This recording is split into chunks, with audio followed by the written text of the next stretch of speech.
Hello, hello. We are here again to answer a few more questions and have some fun together. So, here is a conversation with myself and Maddie.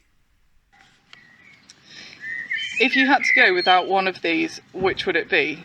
Late nights or lions? Late nights or lions. If I had to go without one, it would be the lion. Because I like to live a lot.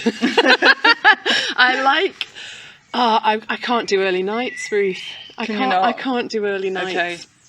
I just feel like when the working day is done, Yeah. you need to celebrate a little bit, Yeah, to yeah, unwind. time to So you wind can't, turn your computer off and then put your pajamas on and go to bed. That's unthinkable.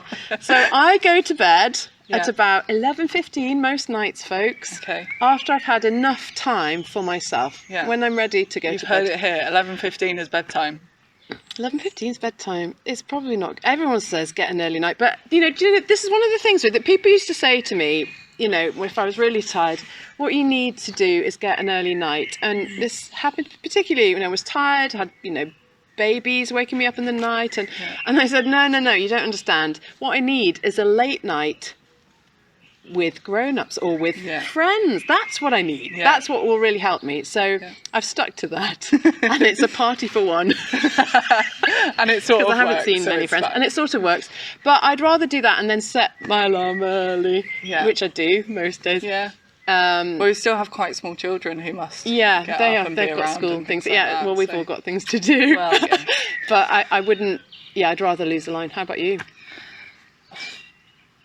I could probably get rid of either, if I'm honest, because I'm a morning person anyway. So to get rid of the lion, I do like a lion occasionally, but it wouldn't be the end of the world.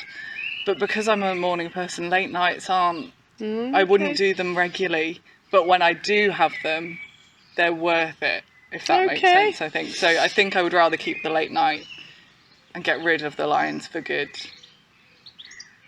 But I don't know, a tricky one, and I don't feel strongly either way, I think.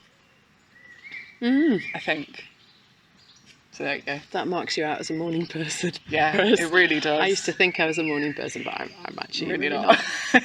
I just have to be. Yeah, made to be. I Now there's know. children and school runs No. and all the fun I things. think I sort of start functioning really well, like from 6 o'clock in the evening. No, I'm definitely the morning person that gets through the day and kind of gets to 3-4 o'clock in the afternoon, and at that point my brain is done. I never understood at uni people who would work late into the night and kind that'll of be me. starting at 6 o'clock in the evening and going through past midnight and things like that. No, I'd be up early in the library first thing Getting and it done. getting through till mid-afternoon and then going home. Morning person. I wish I wasn't, because I feel like more people are evening person, night people, night I just owls, think I whatever get the- more fun as the night grows Yeah, older. I think that's true, and then you get boring morning people like me. I don't want to be a morning person. No one wants that. You can't help it. But, We are who we are. That's who I am. Ruth, when do you feel closest to God? These are my questions. This is okay. Yeah. When do I feel I see, closest to sure. God? I don't know if I have an answer that I can go back to over and over again. I don't think there's one place or one thing that I can do where I feel closest to God. No, that's not true, actually. That's a complete lie.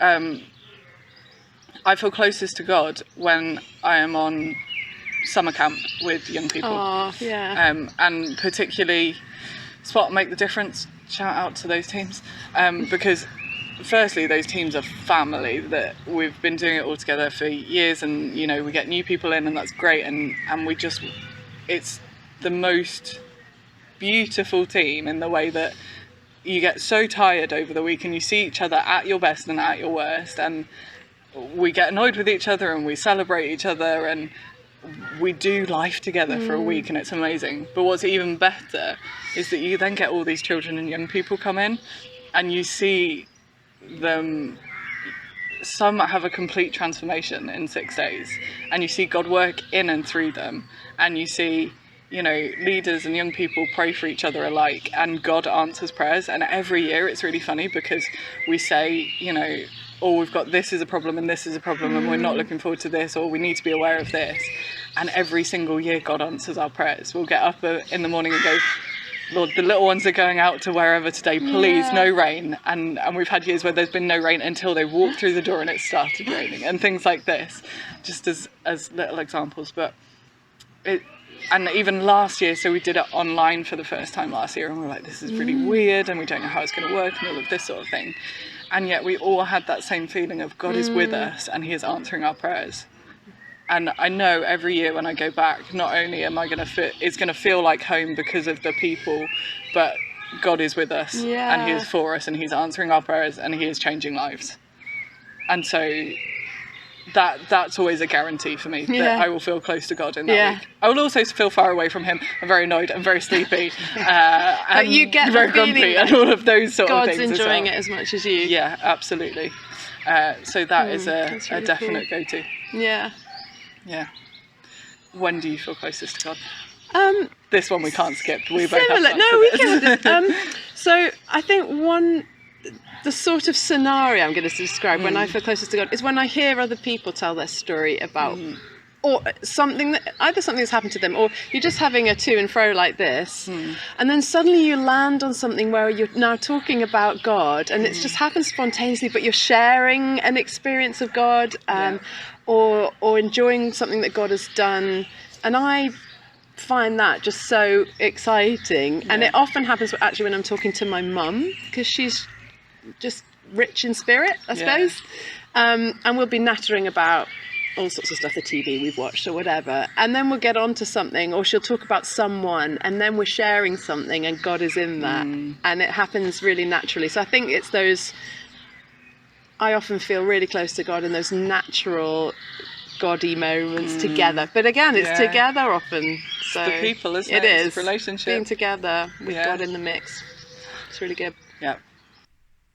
We would love to hear your feedback, what you think of these, if you're enjoying them, and what other questions you would like to hear us answer, or conversations you would like us to have. So please do get them down in the comments and leave those thoughts, and look out for our next episode soon.